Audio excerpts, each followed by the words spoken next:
Жұма күні эфирден кейін енді осы жерде айтылып шешілетін шығар мүмкін деген сияқты. Мен негізі ол нәрсені бір тексергім келді да, Сержан кездестіре алады. Бірақ Сержан енді кездестірейік деген сияқты болып, кездескім келмеді ол қызбен. Ол нәрсенің бәрібір кездескен айтатын әңгімелерінің қандай екендігі белгілі болды. Ол қыздың енді қолында дәлелі тұр. Басқа эфирде айтқан әңгімелерінің барлығын одан бөлек енді суббота күні екеуміз кездескен болатынбыз. Білмеймін, мен мәселеден қашып жүргенше сол мәселені шешіп алған жоқ, кездеспеймін деп ашулана бергеннен бәрібір түк пайдасы жоқ. Бірге өткен адамдармыз, білмеймін мен. Оншақты дәрежеде бетіне қарамай кететіндей ол ашуым тарқады деп айтсам болады. Бірақ одан кейін енді суббота күні кездесуге келген болады. Енді барлық нәрсенің басын ашып айтып бергендей болды. Содан кейін үшеуміз сөйлестік. Одан кейін енді ол қыздың айтқан әңгімелері мен Сержанның айтып отырған әңгімелері, мысалы, екеуінің әңгімелері бір-бірімен ұйқасқан жоқ. Сержан енді өзінің шындығын айтып жатыр. Неге олай істедің деп, ол қыз өзінікін айтып жатыр. Мен как есть айттым, сен маған да үміт беріп жүрдің, сен маған да. Білмеймін, мен ол мәселе мен үшін бір ашылды деп, бір соңына жеттім деп мен ол мәселені айта алмаймын. Себебі соңы жоқ сияқты бұл мәселенің. Екеуінің Сержаннан айтсам, Сержан кездескен жоқпыз дейді, ол қызға айтсам, ол қыз кездестік дейді. Бірақ кездескеннің өкпемнің, ренішімнің қандай үлкен болғаны барлығына мәлім. Нормаль нәрсе деп те ойлаймын. Мен орнымда кез келген қыз сондай реакция білдіретін еді. Шешілмегенде Балауса ханым, мен айта кеткен болатын. Мен дүниені және де кінәлі болған кездерді мойындадым. Бірақ мен ары қарай болмаған істедің деп тұрса да, бірақ мен егер істемесем, мен оны істедім деп келтіре алмаймын, ситуацияны басу үшін, болмаса кінәлі болып шығу үшін. Мен өз шындығымды айттым, болды. Мен кейбір дүниелерді кішкене басқашалау жеткізгеннен кейін Ақеркеге ол да басқаша тиіп жатыр да. Бірақ әркімнің өзінің шындығы бар да. Телефон мен сөйлескендік деп айтты да. Бірақ егер кездескен болатын болса, біз осы жерде отырмыз ғой, фактпен сөйлейік деп. Фото болсын, видео болсын, түсіріп алған болсын, мен сол жерде үндемей қоя салар едім. Мысалға, сөйлескенімді мойындадым. Мен сөйлесіп қойдым.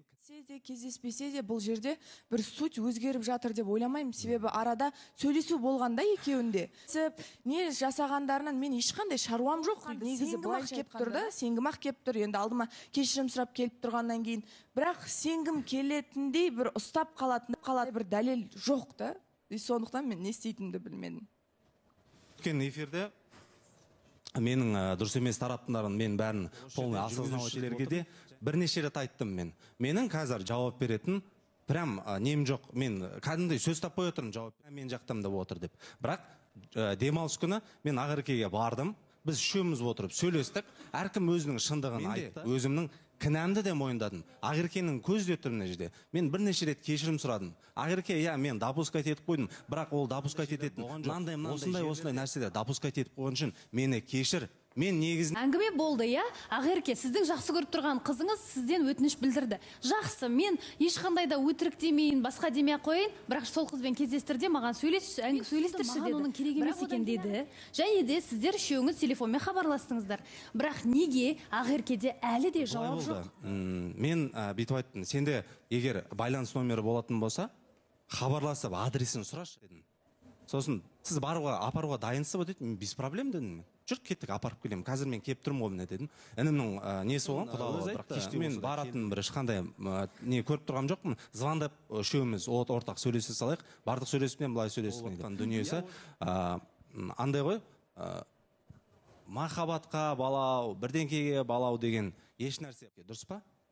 Ондай нәрсе болмады деп айтты. Бірақ кездеспекші болдық деді. Мен целенаправленно кездеспекші болдық деді. Андай ренжіме, айып етпе демені, мен өзім андай көп бейт кешірші деп айта қоймаймын негізінде. Мүмкін ол дұрыс емес те шығар. Бірақ өзіне де түсіндіріп айттым. Мен кінәлімін. Мен сондай бір ниет па, мақсат па бірдеңке болған үшін мен кінәлімін. Және де мен өз кінәмді мойындап тұрмын. Сол үшін мені бір жолата кешіріп көр. Болашақ айталанбайды деп айтқан болатынмын өзі. Сөйлесу сіз үшін сатқындық па? Кездестік деп тұр ғой. 10 минутқа кездестік деп тұр.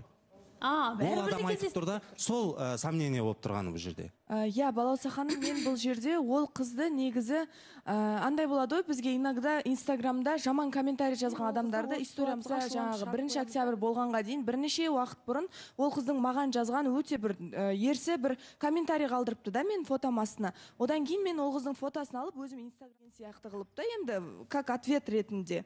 Содан кейін мен басында ойладым, бұл просто маған ерексіп қалған бір қыз дедім да. Мен түсінбей қалдым. Басында ерексіп қалған бір қыз деп ойладым. Бірақ енді жаңа Сержанның беріп жатқан жауаптарынан әлі күнге дейін менің түсінбей жатқаным, жарайды, кездесу болмады дей салайықшы, кездесу болмады. Қыз өтірік айтып отырған болсыншы. Бірақ сөйлесу не себеппен именно болады? Мен түсінбеген, ала алмаған жауабым осы болды.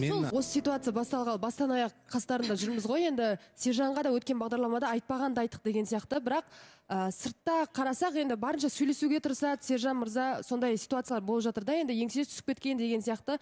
Бірақ біздер қыздар андаймыз да, ер азамат басқа қызбен сөйлесе уже жаман ойлап кетеміз деген сияқты. Мүмкін мен ойлап тұрмын да, сөйлессе сөйлескен шығар, бірақ бір ол жерде басқа бір мәселе емес деген сияқты. Сол үшін де ойлаймын, тем более сендер қазір жұп болғаннан кейін араларыңа сыртта неше түрлі адам бар, іріткі салғысы келеді. Андай сияқты принципиальный жігіттер болады ғой, кішкене эгосы бар. Мысалы алдында Ақерке айтқан кезінде, неге ол андай жігіттер болады, неге мен сөзіме сенбейді, сырттағы айдалада біреудің сөзіне сенеді деген сияқты бір сондай ұстаным ұстанған көре алмаушылық та болады. Сендер әдемі жұпсыңдар, бірге саған көңілінде бөліп жатыр, жұптыққа да сөз салып жатыр. Бір соны орталарына іріткі салғысы келген біреу деп. Қараңызшы. Мен бүкіл эмоциямды, бүкіл миыммен, жүрегіммен, өзімнің қолымнан келгенше жақсы көруге тырыстым бұл адамды. Жақсы көрдім да, бастаған ісіңізді соңына дейін жеткізіңіз. Мен сізге ешқандай кедергімді келтірмеймін. Екеуміз мүлдем жау болмаймыз, себебі жаман сәттерге қарағанда күшті сәттер арамызда көбірек өтті. Таныстықта тоқтайды. Мен тарапымнан ештеңе тоқтамайды. Мен соңына дейін барам. Мен үміткер қабылдауға дайын емеспін. Мен қабылдай беремін. Күресуге болатын бір ситуация көріп тұрған жоқпын. Себебі дәлел жоқ. Дәлел болғанда мен білем, Сержан баяғыда алып келетін еді ол дәлел. Дәлел жоқ жерде мен не үшін күтейін деп жатыр, не үшін? Толықтай сен